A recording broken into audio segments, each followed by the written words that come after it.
Selamat pagi semuanya. Kali ini Bu Iva akan menjelaskan materi kepada kalian. Tema materi pada kali ini yaitu interaksi antar negara Asia dan negara lainnya oleh Musyriatun Sarifah. Kompetensi inti dan kompetensi dasar dari materi ini adalah KI 1 dan KI 2 menghargai dan menghayati ajaran agama yang dianutnya, serta menghargai dan menghayati perilaku jujur, disiplin, santun, percaya diri, peduli dan bertanggung jawab dalam berinteraksi secara efektif sesuai dengan perkembangan anak, di lingkungan keluarga, sekolah, masyarakat, dan lingkungan alam sekitar bangsa, negara, dan kawasan regional. KI 3 memahami dan menerapkan pengetahuan faktual, konseptual, prosedural, dan metakognitif pada tingkat teknis dan spesifik sederhana, berdasarkan rasa ingin tahunya tentang ilmu pengetahuan, teknologi, seni, budaya, dengan wawasan kemanusiaan, kebangsaan, dan kenegaraan terkait fenomena dan kejadian tampak mata.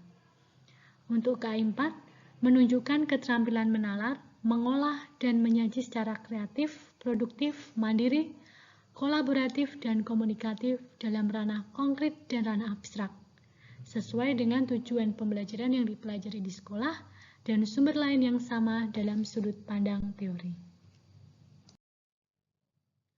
Kompetensi dasar 3.1 menelaah perubahan keruangan dan interaksi antar ruang negara-negara Asia dan benua lainnya yang diakibatkan faktor alam, manusia, dan pengaruhnya terhadap keberlangsungan kehidupan manusia dalam ekonomi, sosial, pendidikan, dan politik.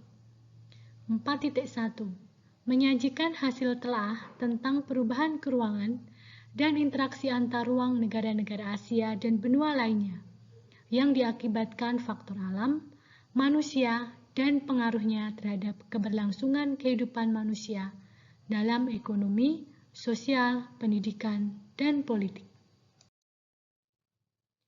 Indikator pencapaian kompetensi menjelaskan kondisi geografis benua Asia dan benua lainnya, termasuk letak dan luas, iklim, geologi, rupa bumi, tata air, tanah, flora dan fauna melalui peta rupa bumi. Mendeskripsikan berbagai potensi sumber daya alam seperti jenis sumber daya, penyebaran di darat dan laut di benua Asia dan benua lainnya. Memahami sumber daya manusia di benua Asia dan benua lainnya, misalnya sumber, jumlah, sebaran, dan komposisi, pertumbuhan, kualitas, pendidikan, kesehatan, kesejahteraan, serta keragaman etnik. Mendeskripsikan bentuk distribusi potensi wilayah benua Asia dan benua lainnya. Menganalisis dampak interaksi antar ruang terkait perdagangan dan mobilitas penduduk. Membuat peta penyebaran sumber daya alam di benua Asia dan benua lainnya. Menyajikan data kependudukan dalam bentuk grafik batang atau pie. Menyajikan karya tulis tentang masalah akibat interaksi antar ruang di Asia dan benua lainnya, serta solusi mengatasinya. Tujuan pembelajaran untuk materi ini yaitu peserta didik dapat menjelaskan kondisi geografis benua Asia dan benua lainnya, termasuk letak dan luas, iklim, geologi, rupa bumi, tata air, tanah, flora dan fauna melalui peta rupa bumi. Peserta didik dapat mendeskripsikan berbagai potensi sumber daya alam seperti jenis sumber daya, penyebaran di darat dan laut di benua Asia dan benua lainnya. Peserta didik dapat memahami sumber daya manusia di benua Asia dan benua lainnya, misalnya jumlah, sebaran, dan komposisi, pertumbuhan, kualitas pendidikan, kesehatan, kesejahteraan, serta keragaman etnik. Peserta didik dapat mendeskripsikan bentuk distribusi potensi wilayah benua Asia dan benua lainnya. Peserta didik dapat menganalisis dampak interaksi antar ruang terkait perdagangan dan mobilitas penduduk. Peserta didik dapat menyajikan data kependudukan dalam bentuk grafik batang atau pie. Peserta didik dapat menyajikan karya tulis tentang masalah akibat interaksi antar ruang di Asia dan benua lainnya untuk mengatasinya. Baiklah, pada kesempatan kali ini videonya adalah membahas tentang letak dan luas benua. Kalian mungkin sering mendengar tentang istilah benua. Ya, apa yang kalian pahami tentang benua? Apakah kalian tahu berapa benua yang ada di permukaan bumi? Benua merupakan massa daratan yang memiliki ciri atau karakteristik tertentu. Bagi ahli geografi, benua tidak hanya sekedar istilah fisik, tetapi juga menyangkut aspek budaya. Karena itulah Asia dan Eropa dianggap sebagai dua benua yang berbeda, walaupun masih dalam satu massa daratan yang menyatu. Pemisahnya adalah budaya yang berbeda antara Asia dan Eropa. Berapakah jumlah benua yang ada di dunia? Sejumlah ahli geografi berbeda pendapat tentang hal ini. Sebagian ahli geografi menyebutkan ada 7 benua di dunia, sedangkan sebagian lainnya menyatakan ada 6 dan 5 benua. Mereka yang menyebut ada 7 benua membaginya atas benua Asia, Eropa, Amerika Utara, Amerika Selatan, Afrika, Australia, dan Antartika. Mereka yang menyebutkan 6 benua membaginya atas benua Eurasia atau gabungan Eropa dan Asia, Amerika Utara, Amerika Selatan, Afrika, Australia, dan Antartika. Mereka yang menyebut 5 benua membaginya atas Eurasia, gabungan Eropa dan Asia, Amerika, Afrika, Australia, dan Antartika. Ada pula yang membagi menjadi 5 benua tetapi tidak mengikutsertakan Antartika, sehingga benua di dunia terdiri atas Asia, Eropa, Amerika, Afrika, dan Australia. Baiklah, kita akan membahas satu persatu dari kelima benua yang sudah Bu Iva sebutkan tadi. Yang pertama adalah benua Asia. Tampak di depan adalah peta tentang benua Asia. Benua Asia terletak pada 26 derajat bujur timur sampai 170 derajat bujur timur dan 11 derajat lintang selatan hingga 80 derajat lintang utara. Hampir seluruh wilayahnya berada di belahan bumi utara. Hanya sebagian kecil yang berada di belahan bumi selatan, termasuk Indonesia. Batas benua Asia ialah Samudra Arktik di utara, Samudra Hindia di selatan, benua Eropa, pegunungan Ural, Laut Kaspia, Laut Hitam, Selat Bosporus, Selat Dardanella, Laut Tengah, terusan Suez, dan Laut Merah, serta dengan Selat Bering dan Samudra Pasifik di timur. Benua Asia merupakan benua terluas di permukaan bumi.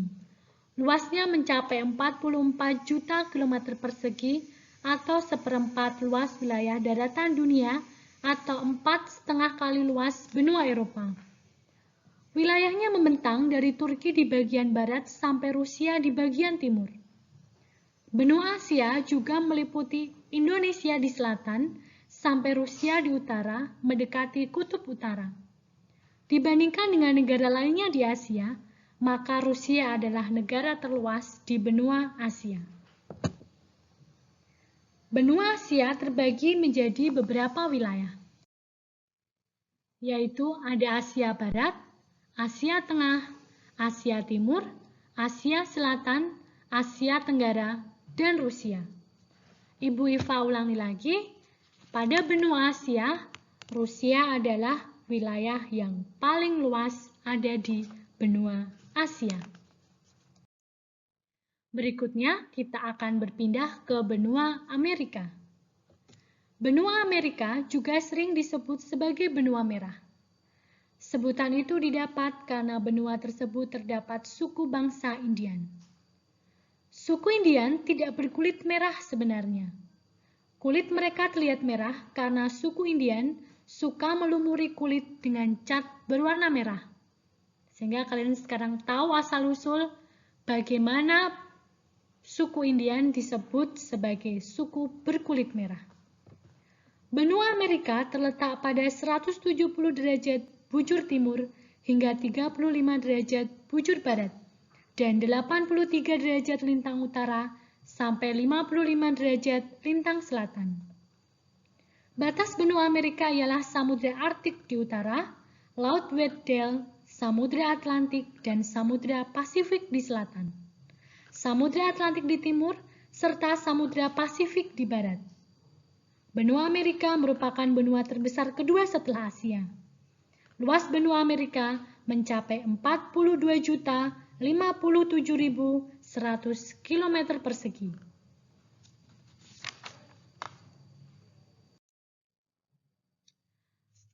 Benua Amerika mempunyai wilayah yang terbagi dari Amerika Selatan, Amerika Utara, Amerika Tengah, serta Kepulauan Karibia.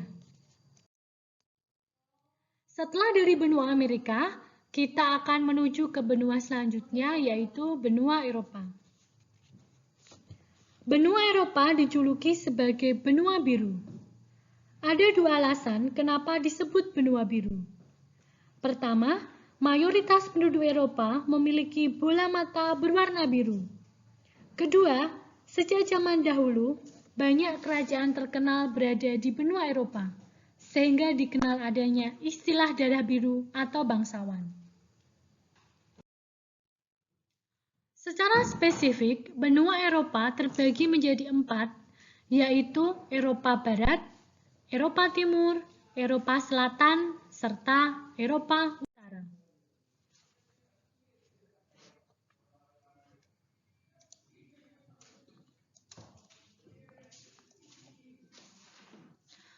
Benua Afrika.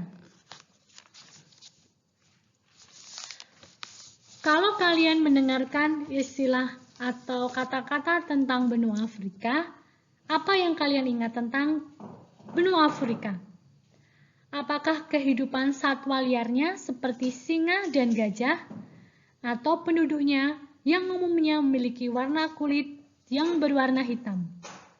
Ya, seperti kalian ketahui, kita sering menyebut benua Afrika dengan sebutan benua hitam, karena mayoritas penduduknya mempunyai kulit berwarna hitam. Sebutan ini awal mulanya digunakan oleh masyarakat Prancis yang dahulu banyak menjajah benua Afrika. Afrika terletak pada 17 derajat bujur barat hingga 52 derajat bujur timur dan 35 derajat lintang utara hingga 34 derajat lintang selatan. Ini berarti benua Afrika dilewati garis khatulistiwa, hingga sebagian wilayahnya beriklim tropis. Karena posisi lintangnya, sebagian besar wilayah ini beriklim tropis, kecuali bagian utara dan bagian selatan. Di kedua wilayah tersebut, iklim mulai memasuki zona subtropis.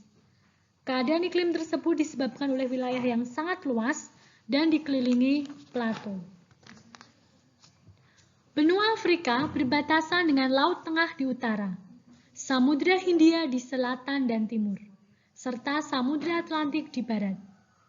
Benua Afrika merupakan benua terbesar ketiga setelah Asia dan Amerika. Luas wilayah Afrika mencakup 30.290.000 km persegi. Secara geografis, benua Afrika terbagi atas 5 kawasan, yaitu Afrika Utara,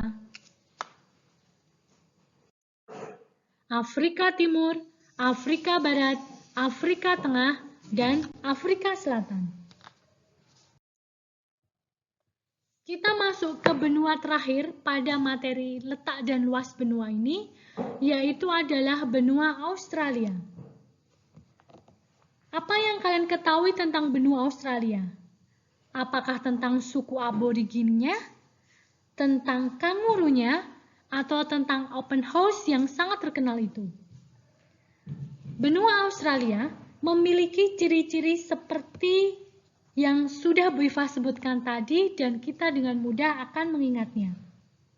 Benua yang terletak di sebelah selatan negara kita merupakan benua yang unik, karena walaupun terletak di sebelah selatan Asia, tetapi penduduknya sebagian besar adalah penduduk ras Kaukasoid yang banyak berasal atau sama dengan penduduk Eropa.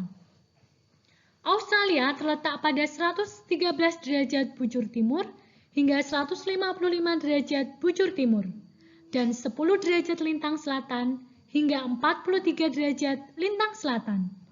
Ini berarti ada bagian Australia yang memiliki iklim tropis, yaitu Australia bagian utara yang berdekatan dengan Indonesia.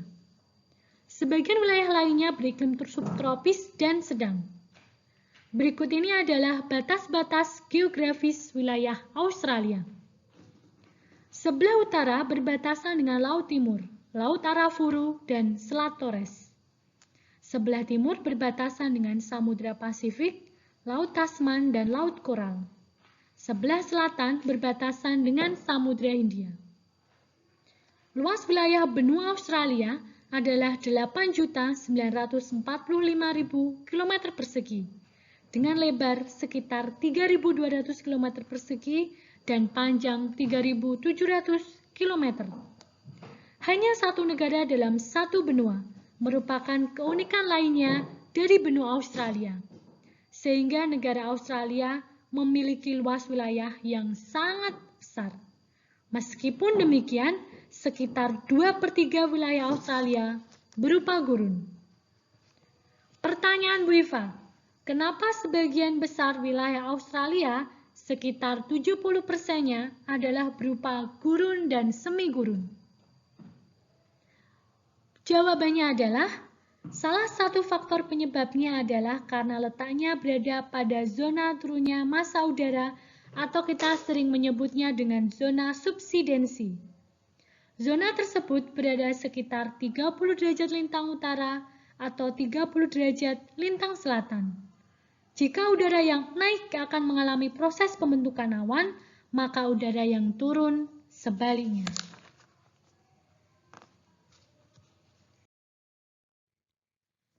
Benua Australia terbagi menjadi beberapa wilayah, yaitu Australia Utara, Australia Selatan, Australia Barat, Victoria, New South Wales, Queensland, Tasmania, daerah khusus ibu kota.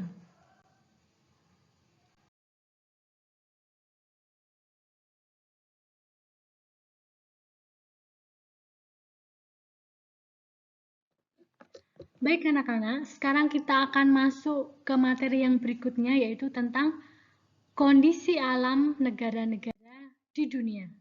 Yang pertama, kita akan belajar tentang negara Jepang. Pada peta negara Jepang, kita bisa melihat bahwa Jepang terletak di barat laut Samudra Pasifik. Negara ini persisnya berbatasan di sebelah barat dengan Korea Utara, Korea Selatan, dan Rusia. Di sebelah utara berbatasan dengan Laut Okhotsk, di sebelah timur dengan Samudra Pasifik, dan di sebelah selatan berbatasan dengan Laut Cina Timur dan Laut Filipina. Secara astronomis, Jepang berada pada 30 derajat lintang utara hingga 47 derajat lintang utara dan 128 derajat bujur timur hingga 146 derajat bujur timur. Jepang memiliki iklim dengan suhu udara 21 hingga 27 derajat Celcius. Negara Jepang juga memiliki 4 musim, yaitu musim semi, musim panas, musim gugur, dan musim dingin. Yang harus kalian ketahui, libur sekolah pada negara Jepang terjadi pada musim panas. Biasanya, musim panas di Jepang dimulai sekitar bulan Juni. Suhu pada musim panas bisa mencapai 35 derajat Celcius dengan kelembapan lebih dari 90%. Pada bulan tersebut ditandai dengan pohon-pohon hijau dan suara serangga yang ribut. Sekolah di Jepang libur selama 1 bulan selama musim panas, dan biasanya penduduk Jepang akan pergi ke pantai pada musim tersebut. Musim dingin ditandai dengan turunnya butiran salju yang berawal sekitar bulan Desember. Pada musim dingin, suhu udara sangat rendah, bahkan dapat mencapai minus 20 derajat Celcius seperti yang terjadi di Hokkaido. Bentuk muka bumi Jepang. Jepang memiliki wilayah dataran yang kecil, yaitu sekitar 30% dari luas wilayahnya. Sebagian besar atau 70-80% wilayahnya terdiri atas pegunungan dan wilayah dataran. Wilayah dataran terletak di sepanjang pantai. Dataran terbesar dapat dijumpai di dataran Kanto yang merupakan dataran di wilayah Tokyo. Kinai Plain ada di Osaka, Kyoto, Nobi di Nagoya, Echiko di wilayah Honshu, Sendai di Honshu Timur Laut. Selain itu ada pula dataran yang relatif kecil luasnya di Hokkaido dan menjadi pusat aktivitas penduduk. Secara geologi, Jepang terletak di tepi bagian barat dari Samudra Pasifik. Daerah ini merupakan bagian dari cincin api atau Ring of Fire yang terdiri dari banyak gunung api. Setidaknya terdapat 192 gunung api tersebar di negara ini. Salah satu di antaranya merupakan yang tertinggi di Jepang, yaitu Gunung Fuji, yang tingginya mencapai 3.776 meter. Karena banyaknya gunung api, maka sekitar 25% wilayah negara ini tertutup oleh lapisan vulkanik. Selain memiliki banyak gunung berapi, Jepang juga dikenal sebagai negara yang sering mengalami bencana gempa bumi. Mengapa demikian? Karena Jepang terletak pada daerah perbatasan antar lempeng benua Asia dan lempeng Samudra Pasifik. Lempeng benua Asia terangkat karena berat jenisnya lebih ringan sehingga membentuk kepulauan Jepang. Pertemuan atau tumbukan kedua lempeng tersebut juga menimbulkan gejala gempa dan gunung api. Fenomena tersebut mirip dengan Indonesia yang juga berada pada perbatasan zona tumbukan lempeng benua Asia dengan lempeng Samudra Hindia dan Samudra Pasifik. Jepang memiliki sumber daya mineral yang sangat terbatas. Karena itu, Jepang sangat tergantung pada bahan mentah dan bahan bakar hasil impor dari negara lain. Hasil tambang dari dalam negeri tidak cukup untuk memenuhi kebutuhan industrinya. Beberapa hasil tambang di negara Jepang yang juga merupakan hasil tambang kualitas rendah adalah batu bara, timah, seng, mangan, tungsten, antimoni, dan krom. Minyak bumi ditemukan di Honshu Utara, tetapi produksinya sangat jauh dari kebutuhan sumber daya mineral yang cukup terpenuhi adalah belerang. Mengapa belerang? Karena pembentukan belerang dan proses pembentukan ada banyak terjadi pada pulau-pulau di negara Jepang.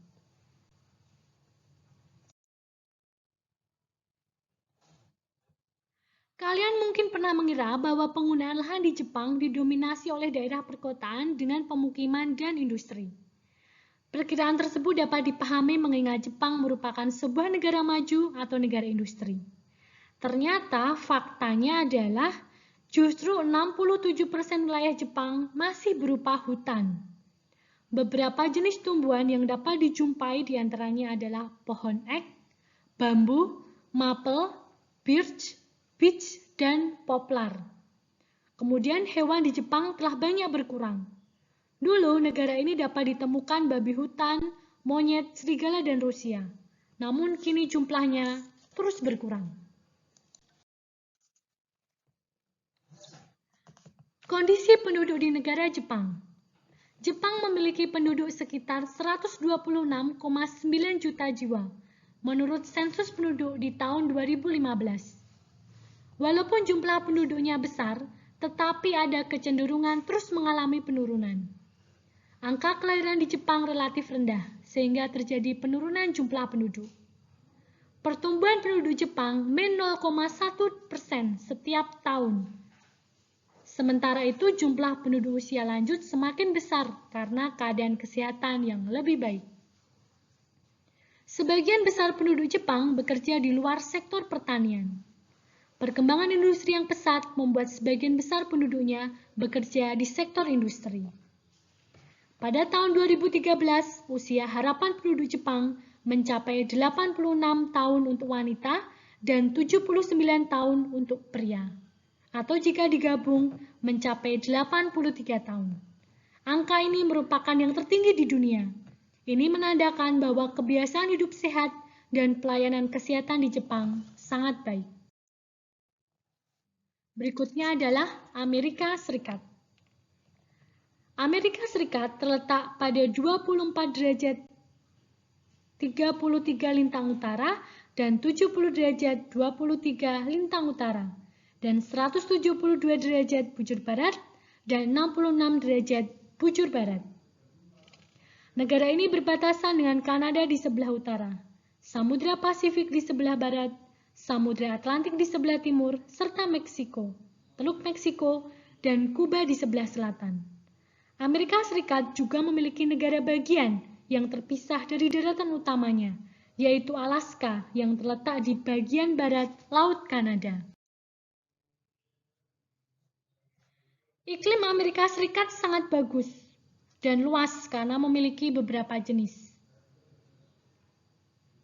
Iklim yang ada di negara tersebut terdiri atas iklim kontinental, iklim sedang, iklim mediteran, iklim subtropik, dan iklim dingin atau kutub di Alaska. Secara umum, Amerika Serikat mengalami 4 musim, yaitu musim semi, panas, gugur, dan dingin. Suhu udara pada musim dingin dapat mencapai min 30 derajat, dan pada suhu panas bisa mencapai 27 derajat di kebanyakan wilayahnya.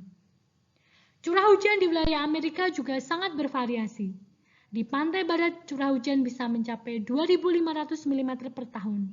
Namun di wilayah gurun dan dataran rendah, kedalaman curah hujannya lebih rendah. Bentuk muka bumi.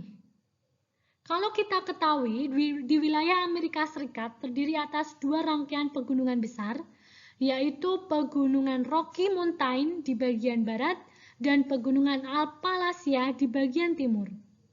Pegunungan Rocky memiliki beberapa puncak yang umumnya tidak terlalu tinggi. Pegunungan Appalachia di bagian timur membentang hampir sejajar Samudra Atlantik sejauh 2.400 km. Di antara kedua pegunungan tersebut terletak dataran sangat luas yang disebut Great Plains.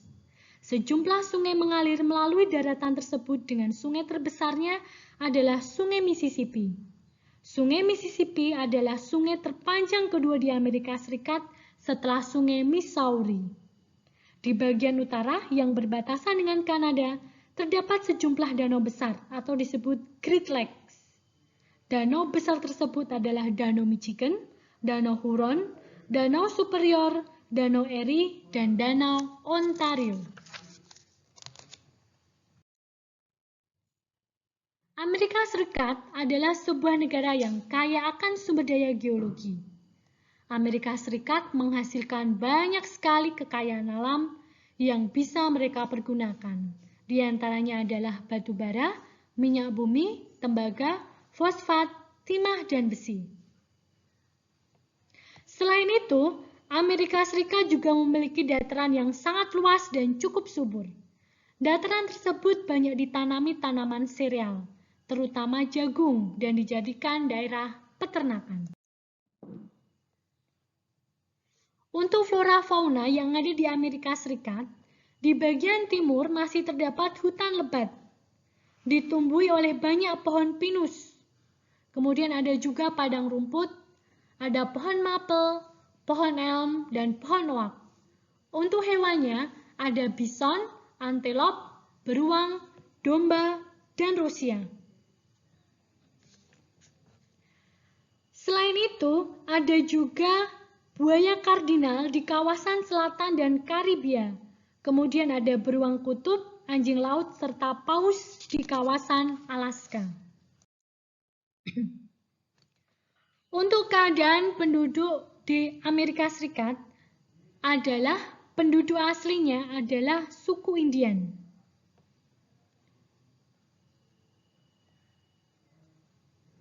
Jumlah penduduk suku Indian sebelum kedatangan bangsa Eropa sekitar 2-8 juta jiwa.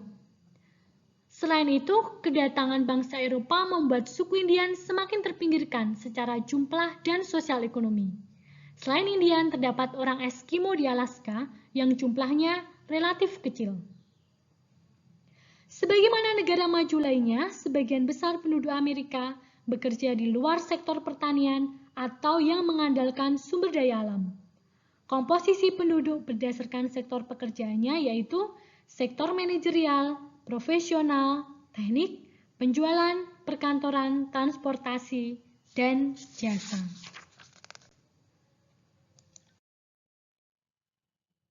Negara berikutnya adalah negara Inggris. Inggris terletak pada 50 derajat lintang utara hingga 60 derajat lintang utara dan 8 derajat bujur barat hingga 2 derajat bujur timur. Posisinya berada di benua Eropa yang secara geografis berbatasan utara dengan Samudra Atlantik, di sebelah barat dengan Irlandia dan Samudra Atlantik di sebelah timur dengan Laut Utaria dan di sebelah selatan dengan Selat English Channel. Luas wilayah Inggris mencapai 244.110 km persegi, meliputi wilayah England, Skotlandia, Wales, Irlandia Utara, dan sejumlah pulau kecil di sekitarnya. Jarak dari utara sampai selatan wilayah Inggris mencapai 965 km dan jarak dari timur ke barat mencapai 515 km. Karena posisi lintangnya, Inggris memiliki iklim sedang dengan curah hujan yang merata. Walaupun demikian, pantai barat bagian utara Inggris lebih hangat dibanding dengan wilayah lainnya. Curah hujan di Inggris relatif merata sepanjang tahun dengan rata-rata tahunan mencapai 1000 mm per tahun. Untuk bentuk muka bumi, jika dilihat dari reliefnya, wilayah Inggris terbagi menjadi dua bagian, yaitu wilayah yang bergunung-gunung di bagian utara dan dataran rendah yang bergelombang di timur dan selatan. Perbedaan relief ini menunjukkan adanya perbedaan usia bantuan berusia lebih tua berada di barat dan utara. Sedangkan batuan yang lebih muda berada di timur dan selatan. Selanjutnya, kita akan membahas tentang geologi yang ada di negara Inggris. Seperti kalian ketahui, Inggris menghasilkan batu bara, minyak bumi, dan gas. Selain itu, energi panas bumi juga dimiliki Inggris dalam jumlah terbatas. Beberapa sumber daya mineral yang tersedia di negara ini adalah pasir dan kerikil untuk bangunan, logam, dan lempung. Flora fauna untuk negara Inggris, mereka banyak sekali dihuni oleh pohon ek, pohon elm, kemudian hewannya ada rusa merah, burung raja wali, dan belibis merah. Kondisi penduduk Inggris adalah penduduk asli bangsa Celt dan bangsa Jerman, dengan bahasa resmi bahasa Inggris. Selanjutnya, kita menuju ke Australia. Australia mempunyai 3 iklim, yaitu tropis, padang pasir dengan suhu 16 hingga 27 derajat Celcius. Bentuk muka bumi Australia adalah dataran, pantai, dataran tinggi timur, dataran rendah tengah, hingga plato. Kemudian, Australia juga kaya akan sumber mineral, ada minyak gas, bauksit, batu bara, dan masih banyak lagi. Untuk flora fauna di negara Australia, mereka banyak sekali ada rumput hammock, hutan eukaliptus, hutan akasia, serta semak belukar. Penduduk asli Australia adalah suku Aborigin. Negara berikutnya adalah Mesir. Mesir memiliki 2 iklim, yaitu musim panas dan musim dingin. Bentuk muka bumi Mesir terdiri dari semenanjung Sinai, Gurun Arabia, Gurun Libya, lembah sungai. Dengan banyak sekali sumber alam, yaitu minyak dan gas, biji besi, fosfat, mangan, serta lempung. Dengan flora fauna, ada pohon lontar, palma, kayu putih, pohon cemara, domba, onta, serta keledai. Penduduk Mesir terdiri dari orang Nubian, orang Hamid, serta orang Arab. Baiklah anak-anak, tugas proyek untuk materi ini yaitu membuat peta penyebaran sumber daya alam di benua Asia dan benua lainnya. Kemudian ada latihan soal yang harus kalian kerjakan. Silahkan kalian lihat pada video kali ini. Soalnya silahkan kerjakan di buku secara individu. Baiklah, Ibu akhiri pada pertemuan kali ini. Terima kasih. Wassalamualaikum warahmatullahi wabarakatuh.